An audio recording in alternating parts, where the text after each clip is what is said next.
खबर भोपाल से कमलनाथ के छिंदवाड़ा में रोजा इफ्तारी के कार्यक्रम में दिए गए बयान पर गृहमंत्री नरोत्तम मिश्रा ने हमला बोला है। रोजेदारों के बीच बैठकर भय पैदा करना, अलगाव पैदा करना, यह कांग्रेस की परंपरा है। दंगे फसाद की बात क्यों करनी थी?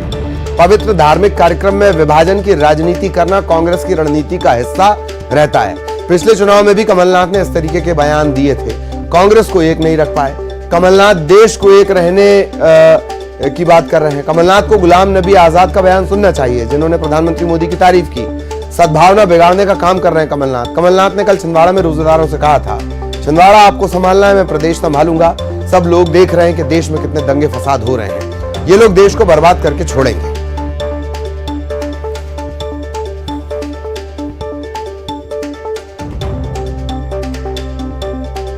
के बीच बैठकर विषमन करना, भय पैदा करना, अलगाव पैदा करना, ये कांग्रेस की एक परंपरा सी बनती जा रही है।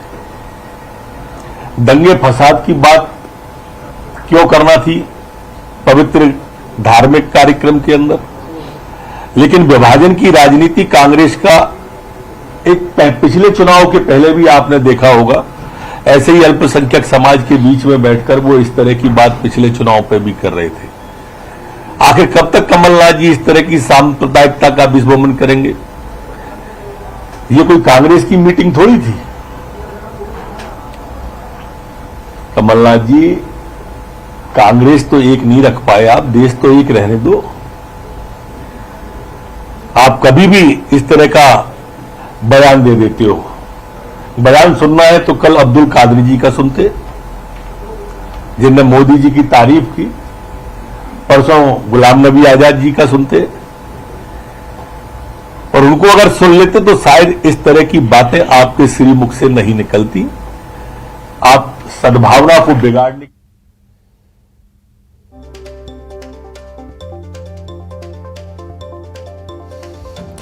तो ये तमाम बातें जिनका जिक्र गृहमंत्री नरोत्तम मिश्रा कर रहे हैं। रोजा इफ्तारी के दौरान इस तरह का एक बयान आया, बयान को लेकर ये पलटवार है। सहयोगी अनुराग इस वक्त हमारे साथ जुड़े हुए हैं, अनुराग के पास आपको लिए चलेंगे। अनुराग, एक बार फिर कमलनाथ का बयान और उसे तेजी से शॉर्ट में तब्दील कर रहे हैं गृहमंत्री नरोत्तम मिश्रा जी। बिल्कुल ललित, देखिए कमलनाथ का बयान आता है और बीजेपी उसको तत्काल लपककर जवाबी हमला करना शुरू कर देती है, और इसी तरीके का अब फिर से दिखाई दे रहा है, क्योंकि कमलनाथ कल छिंदवाड़ा में रोजा इफ्तारी के कार्यक्रम में शामिल हुए थे और उन्होंने वहां पर लोगों से इस बात के कहा था कि अब आपको संभालना है छिंदवाड़ा और मैं पूरा प्रदेश संभालूंगा। लेकिन कमलनाथ ने यह भी कहा कि देश और प्रदेश के किस तरीके के हालात हैं, दंगा फसाद हो रहा है। इसी बयान को लेकर अब बीजेपी ने एतराज जताना शुरू कर दिया है। गृह मंत्री नरोत्तम मिश्रा ने साफ कहा है कि सांप्रदायिक सद्भाव बिगाड़ने की कोशिश की जा रही है। धार्मिक कार्यक्रमों में इस तरीके के बयान देना निंदनीय है, और सबसे बड़ी बात है कि 2018 के चुनाव से पहले भी कमलनाथ ने इस तरीके के बयान दिए थे। गृह मंत्री नरोत्तम मिश्रा का यह आरोप है, और उनका कहना है कि इस बार भी 2023 के चुनाव से पहले एक तरीके से सांप्रदायिक सद्भाव को बिगाड़ने की कोशिश की जा रही है। तो कुल मिलाकर जिस तरीके से कमलनाथ का बयान आया और जिस तरीके से दंगे फसाद का जिक्र उन्होंने किया, हालांकि कमलनाथ का इशारा बिहार और पश्चिम बंगाल में जिस तरीके के हालात बने उनकी तरफ था, लेकिन प्रदेश सरकार के मंत्री ने अब इस पूरे मामले को केज करते हुए कमलनाथ पर सीधा निशाना साधा है और कहा है कि प्रदेश में चुनाव से पहले सांप्रदायिक सद्भाव बिगाड़ने की कोशिश में कमलनाथ लगे हुए हैं। जी, और चुनावी सीजन तक ऐसा लगता है कि एक तरफ से बयान आना और दूसरी तरफ से पलटवार होना, बट सवाल उस एग्रेशन का है, उस आक्रामकता का है जो विपक्ष में नजर आनी चाहिए, वो सत्ता पक्ष में नजर आता है। अनुराग, बिल्कुल, देखिए ये इस बार बीजेपी ने जो रणनीति तय की है उसमें हमेशा जो विपक्ष है उसको बैकफुट रखने की रणनीति पर अब बीजेपी काम करती हुई नजर आ रही है। देखिए मुख्यमंत्री शिवराज सिंह चौहान का भी एक बयान आया था कि हमने विकास के काम किए लेकिन राजनीति अच्छे से नहीं की थी, इसी का खामियाजा 2018 के चुनाव में भुगतना पड़ा था। लेकिन इस बार बीजेपी विकास के कामों के साथ बेहतर राजनीति करती हुई नजर आ रही है, यही वजह है कि अपने बयानों के जरिए विपक्ष को बैकफुट पर जाने के लिए मजबूर। मैं आपको रोक रहा हूं, दरअसल सैयद जफर साहब इस वक्त हमारे साथ जुड़े हुए हैं कांग्रेस से। सैयद जफर साहब, कल रोजा इफ्तारी के दौरान कमलनाथ ने बयान दिया था और उसे लेकर अब गृहमंत्री का पलटवार आया है। विभाजन की राजनीति आप करते हैं और रणनीति का यह हिस्सा है। रोजा इफ्तारी के कार्यक्रम में राजनीति की बात, ये क्यों? जी प्लीज। कमलनाथ 44 साल से लगातार छिंदवाड़ा की सेवा कर रहे हैं। कमलनाथ जी लगातार 44 साल से छिंदवाड़ा की जनता के वोटों और प्यार से भोपाल की और दिल्ली की संसद तक पहुंच रहे हैं। कमलनाथ जी का रोजा इफ्तार में जाना कोई पहली बार नहीं है। वो जगह पर जो कमलनाथ जी गए, लगभग 20 से 25 साल से लगातार एक ही कमेटी कमलनाथ जी के लिए रोजा इफ्तार का आयोजन वहां होता है और कमलनाथ जी लगातार 20-22 साल से वहां पर जाते हैं और उन्होंने वहां पर सद्भाव की बात की है। एक बात। दूसरी बात, कमलनाथ जी जब भी छिंदवाड़ा की जनता से मिलते हैं, जब से वो मध्य प्रदेश कांग्रेस कमेटी के अध्यक्ष बने हैं, वो हर समाज के लोगों से, हर जनप्रतिनिधि से और जनता से कहते हैं कि छिंदवाड़ा तुमको संभालना है। वही छिंदवाड़ा ने उनकी बात को मानते हुए पिछले बार 7 की 7 विधानसभा कमलनाथ जी की झोली पर डाली थी।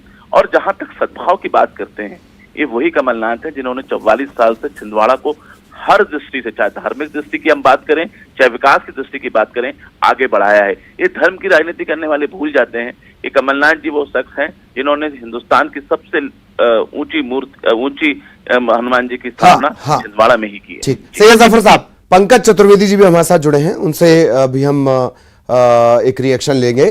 पंकज जी, बयान आया गृहमंत्री का कि रोजा इफ्तारी के कार्यक्रम में इस तरह की बातें, देश में कितने दंगे फसाद हो रहे हैं, इस तरह की बातें नहीं करनी चाहिए और विभाजनकारी है कांग्रेस। जी प्लीज।